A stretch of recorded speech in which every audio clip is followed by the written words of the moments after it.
Granite lamppost connections typically involve a concealed junction box buried underground.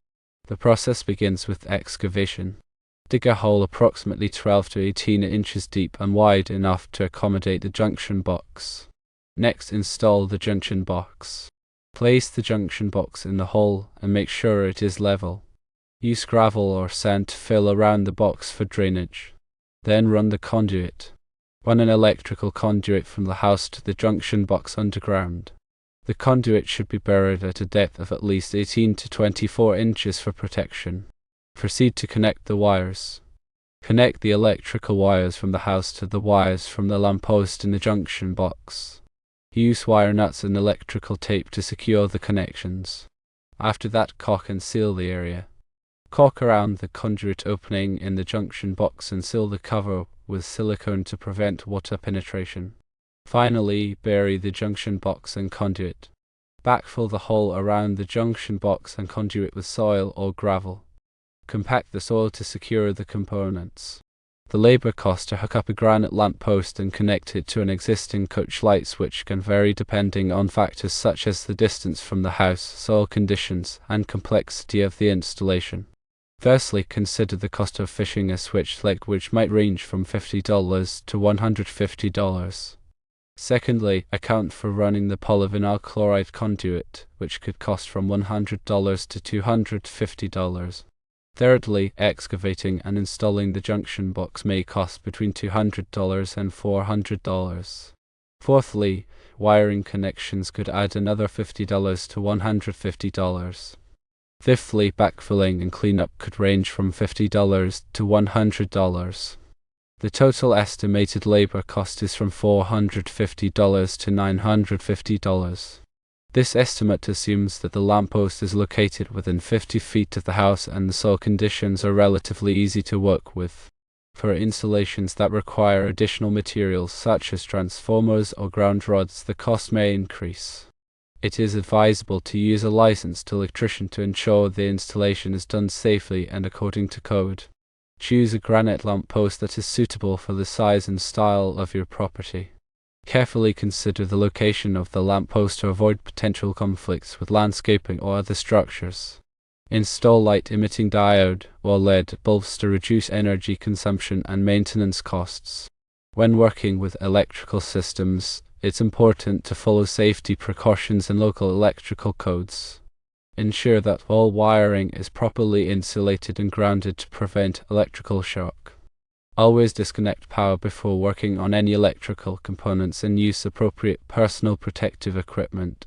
Before starting any excavation, call 811 to locate any underground utilities to avoid damaging them. Use a ground fault circuit interrupter, or GFCI, protected outlet for any temporary power used during the installation. Use a level to ensure that the lamppost is installed plumb. Use a tamper-resistant junction box to prevent unauthorized access to the electrical connections. Use corrosion-resistant conduit and fittings for underground installation. Consider using a waterproof sealant around the base of the lamppost to prevent water from entering the conduit. Use wire connectors that are rated for direct burial if they will be in contact with the soil. When connecting wires, make sure that the wire gauge is appropriate for the circuit amperage. Label all wires clearly to make it easier to troubleshoot any issues in the future. Keep a record of the installation, including the location of the junction box and the type of wiring used. Install a photocell to automatically turn the lamppost on and off at dusk and dawn. Install a timer to control when the lamppost turns on and off. Install a dimmer switch to adjust the brightness of the lamppost. Install a motion sensor to turn the lamppost on when someone approaches. Consider using a smart lighting system that can be controlled remotely. Use a surge protector to protect the lamppost from power surges. Inspect the lamppost regularly for any signs of damage or wear. Replace any damaged or worn parts immediately. Keep the area around the lamppost clear of debris. Trim any trees or shrubs that may be blocking the light. Clean the lamppost regularly to remove any dirt or grime. Consider using a professional landscaping company to maintain the lamppost and surrounding area. Use a wire tracer to locate underground wires. Use a cable puller to pull wires through conduit. Use a fish tape to run wires through walls. Use a multimeter to test for voltage and continuity. Use a ground rod to provide a safe path for electricity to ground in case of a fault. Use a bonding jumper to connect the metal parts of the electrical system together. Use a weatherproof cover for the junction box. Use a sealant to protect the wires from moisture. Use a heat gun to shrink heat shrink tubing. Use a crimping tool to crimp wire connectors. Use a wire stripper to strip the insulation from wires. Use a screwdriver to tighten screws. Use a wrench to tighten nuts and bolts. Use a hammer to drive nails. Use a saw to cut wood. Use a drill to drill holes. Use a ladder to reach high places. Use a safety harness when working at heights. Wear safety glasses to protect your eyes. Wear gloves to protect your hands. Wear a hard hat to protect your head. Wear hearing protection to protect your ears. Wear a dust mask to protect your lungs. Be aware of your surroundings. Work safely and efficiently. Take breaks when needed. Stay hydrated. Follow all safety regulations. Consult with a qualified electrician if you have any questions or concerns. The National Electrical Code, or NEC, provides guidelines for safe electrical installations. Ensure compliance with local codes and regulations. The depth requirements for burying electrical conduit are outlined in NEC Section 300.5. Different types of conduit, such as rigid metal conduit or RMC, electrical metallic tubing or EMT, and PVC have specific installation requirements. Always refer to the NEC for the most up-to-date information on electrical safety. When running conduit underground, it is important to avoid sharp bends that can damage the wires. Use appropriate bending tools and techniques to create smooth bends. When pulling wires through conduit, use a lubricant to reduce friction and prevent damage to the wires. Secure the conduit properly to prevent it from shifting or moving over time. Use conduit straps or clamps to attach the conduit to a structure. When backfilling the hole around the conduit, be careful not to damage the conduit or wires. Use a shovel or other hand tool to carefully place the soil around the conduit. Compact the soil gently to avoid damaging the conduit. When connecting wires in the junction box, make sure that the wires are properly stripped and twisted together. Use wire nuts to create a secure connection. Wrap the wire nuts with electrical tape to provide additional insulation and protection. When sealing the junction box, use a waterproof sealant that is compatible with the materials of the junction box and conduit. Apply the sealant liberally to all seams and openings to prevent water from entering the junction box. Regularly inspect the electrical system for any signs of damage or wear. Look for cracked or broken conduit, loose wires, or corroded connections. Replace any damaged or worn parts immediately. If you are not comfortable working with electricity, hire a qualified electrician to perform the installation. Electricity can be dangerous, and it is important to take precautions to prevent electrical shock. Always disconnect the power before working on any electrical components. Use a voltage tester to verify that the power is off before you begin working. Wear insulated gloves and shoes when working with electricity. Never work on electrical systems in wet conditions. If you see any sparks or smoke, disconnect the power immediately and call a qualified electrician. Be aware of the potential hazards of working with electricity and take precautions to prevent accidents. Follow all safety guidelines and regulations. Always prioritize safety when working with electricity. Consider the use of a ground rod to enhance safety. A ground rod provides a path for fault current to flow to ground, which can help to prevent electrical shock. The NEC specifies the requirements for grounding electrical systems. The size and type of ground rod required will depend on the size of the electrical system. The ground rod should be driven into the ground to a depth of at least 8 feet. The ground rod should be connected to the electrical system with a grounding conductor. The grounding conductor should be sized according to the NEC.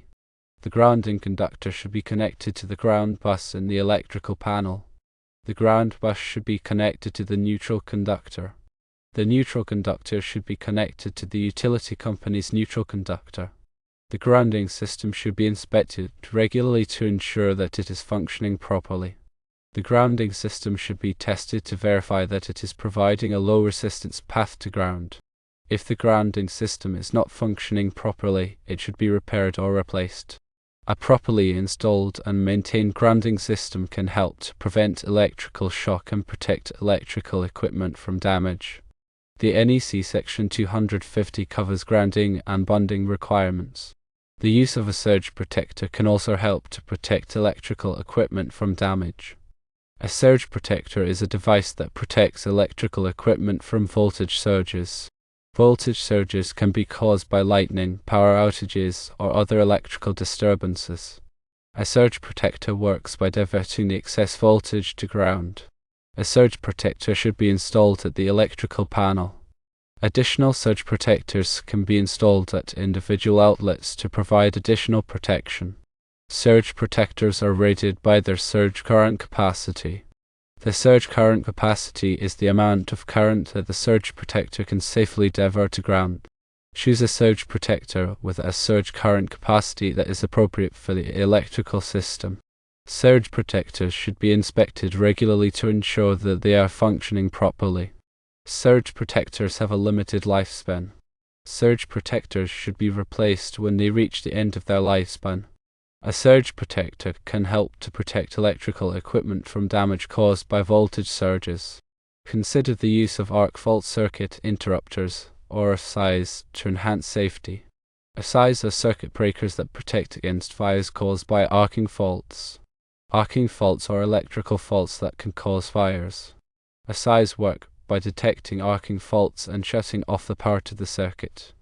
SIs are required in many areas of the home, such as bedrooms and living rooms.